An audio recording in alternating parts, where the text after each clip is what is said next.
The internet was going to be decentralized, a free and open cyberspace where people connected to people, everyone having their own digital home in their living rooms, collecting their own bits, sharing them with friends. And from the perspective of the average end user, that might as well be how things ended up. Mic closer to mouth. Come on, man, you can't do that to me. Is this better? Maybe? Sure. I can talk louder if you need me to. So from the perspective of the average end user, that might as well be how things ended up. But technically, that was only very briefly the case.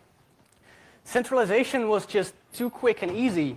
Service providers quickly realized that if they just had one beefy server, they could cut down on complexity while saving a bunch of costs and gaining more control while they were at it. And this resulted in an internet that's not really connected anymore. You're not in touch with your friends, you're in touch with Facebook. Decentralization is good and powerful, and people are starting to catch on. We see a few talks about it here at FOSDEM, and the rise of projects like Scuttlebutt and Matrix, the protocols. Platforms like Mastodon and Ethereum, they're all very promising. Once we have a properly decentralized internet, it brings a lot of benefits that we're currently struggling to acquire. When people host their own data, there are no hosting costs. They have full control over the distribution of the data themselves and don't have to trust in a third party for this. And what's more, when there's no central authority, communities are free to make the rules themselves. Not just who to invite to your chat group, but network-wide reputation and trust system across all network computing. And decentralization is often cheaper to provide too. As I said, you have no hosting costs since the users take care of that themselves. So all you really have to worry about is development. But the development is still pretty hard. Decentralization doesn't feel like a very standard thing to do. And even the parts of it that are very common today often don't feel as such. For example, when I hook up a Linux box to the network, it isn't automatically safe from attackers. I have to do all kinds of manual configuration to make sure that it is. Make sure traffic gets encrypted, protect against cross-site scripting, sanitize and validate input safely, and somehow store it securely too. And all of these things don't work out of the box, even though they're practically required. Once your node is up, you still have to worry about networking inside of your application too. There's a lot of room there for different implementations, and maybe a little bit too much. There just isn't a quick and easy way to, say, send a message and have any guarantees about it. In application logic too, you'll likely be writing lots of boilerplate code. We see this is especially true for messaging. We have all these different messaging apps, and they're all basically doing the same thing. Isn't messaging a pretty generic problem? And why can't I message my friends on WhatsApp using Signal? Like, it's just a text message. Come on. And when these different implementations aren't interoperable, which is also the case for most decentralized services, since you're still connecting to a service instead of your friend, then it becomes really hard for these services to build up their networks. They have no network effect of their own. They have to build it from scratch. And there aren't just technical challenges for adoption. There are user-side ones too. Can you imagine asking your grandmother to spin up an AWS instance just so she can chat with you? And even if we can somehow get that usable enough and easy for all users across the world, you still have to get them to use your software over existing centralized solutions. And that's pretty hard. People want to keep messaging their friends even if they're not switching over with them. And it still feels weird to not be able to take your data with you. You often have to leave your connections, content, and messages behind. And it just feels wrong. So not only do you have to DIY your network effect, you have to fight against existing ones. And there's still unsolved problems in centralized systems too. Twitter has been infested with bots, and for every one they ban, 5 new accounts get created. An account isn't really equivalent to online identity, and that leaves them a play area for malicious parties where they have free reign. Considering decentralization only really starts to shine when you have a peer-to-peer network to speak of. These are pretty big showstoppers. Urbit helps make decentralization easier. It is not a framework, not a library. It is a general-purpose computer built from a brand new software stack from scratch. Most importantly, it's small and actually fairly simple. Let's take a look at that stack to see how it pulls it off. At Urbit's core, there is one very simple function. This function says that your current state and any input event combine into new state and one or more outgoing events, or 0, I suppose.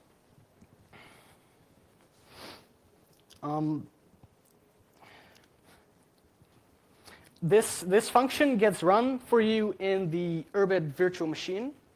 We have an implementation of our own in C, and someone from the community is making an implementation in Java.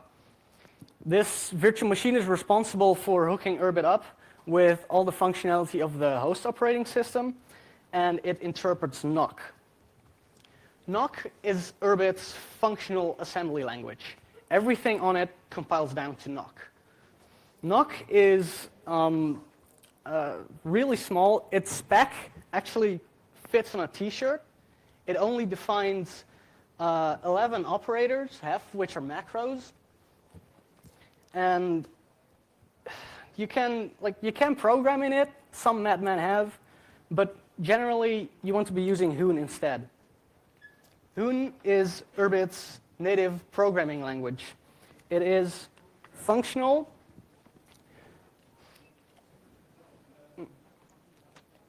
Excuse me. Hoon is a vaguely Lisp-like subject-oriented language, which means that your scope is a first-class value. You can reach into your parent scope and change values there if you want. And because Urbit is statically typed and purely functional, this is safe and predictable. Hoon takes a hit to apparent upfront complexity in order to avoid hidden complexities down the line. You won't be hitting any strange gotchas or edge cases once you become familiar with the fairly simple semantics of the language. Everything that is built on Urbit is written in Hoon, and that includes its operating system, Arvo. Arvo is an event-driven operating system that implements 8 kernel modules which realize all the functionality you might expect from a modern OS.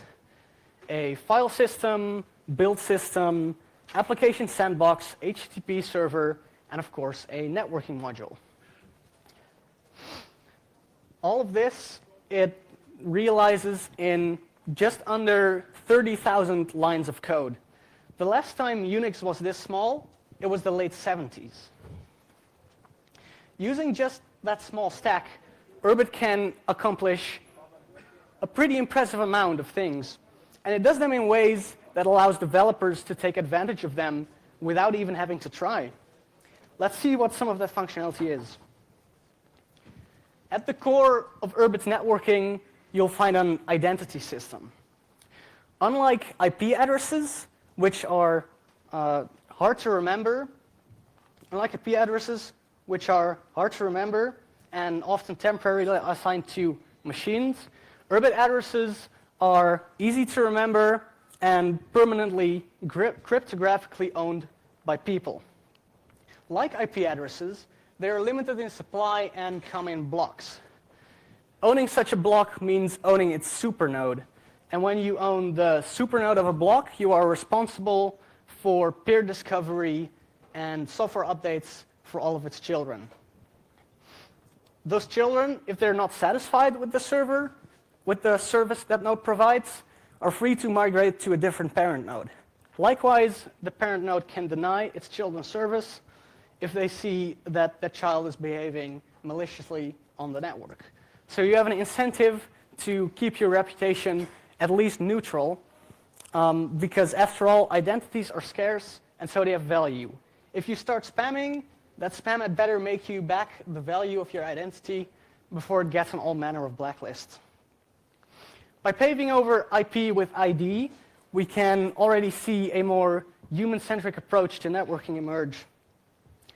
Ultimately, it's all still UDP traffic, but the module takes care of everything you don't want to worry about.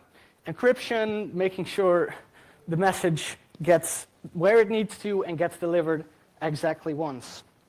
And interfacing with that module is largely abstracted away for you too. Applications only have to worry about implementing a handful of functions for handling incoming events and producing new state and new events from there. Once all that grunt work has been taken care of for you, it becomes really quick and easy to develop decentralized applications that live and breathe networking. Urbit ships with a generic messaging bus that specifies a limited but not limiting number of message types for you to use. And it also gives applications an easy interface, an easy way to interface with this. So when you want to realize a chat application on top of this, it's almost like building just a UI. And providing a generic messaging bus like this avoids lock-in. All your messages will be readable by all applications that use it. So if you don't like the UI you're currently using, just switch. It no longer means losing all your data. Urbit will also provide standardized ways to build graphical interfaces for your applications. With this, we can have more easily a consistent look, feel, and experience across your digital workflow. After all, what is your digital home if not aesthetically coherent? We also believe it's possible to merge the command line and graphical interface into one new whole that both satisfies veteran terminal users and allows point-and-click users to discover the power of the keyboard in an organic way. With all of that, it's really easy to build and distribute decentralized applications. You can even update them live over the air, just like the rest of the OS. You get it for free. It's part of the system. But what about the parts that aren't part of the system? What about that networking effect? Urbit can essentially bootstrap its own network effect by making use of existing services. Something we haven't mentioned yet is Urbit's excellent API integration tools. It provides an easy hook for adding authentication to any outgoing HTTP request, and a powerful way of converting between response request bodies and native data types. With this, it becomes almost trivial to hook up any existing service to your Urbit. And this frees Urbit applications from the confines of the Urbit network. Strong initial use case for this is API aggregation, where you can give users an initial one single interface for all their social media accounts. This can then take local copies to give users back some control, and then eventually transition into a model where you wouldn't even have to know if you're chatting with a user on Urbit or on Facebook. Urbit is already live and would love to have you. We have arguably the friendliest online community.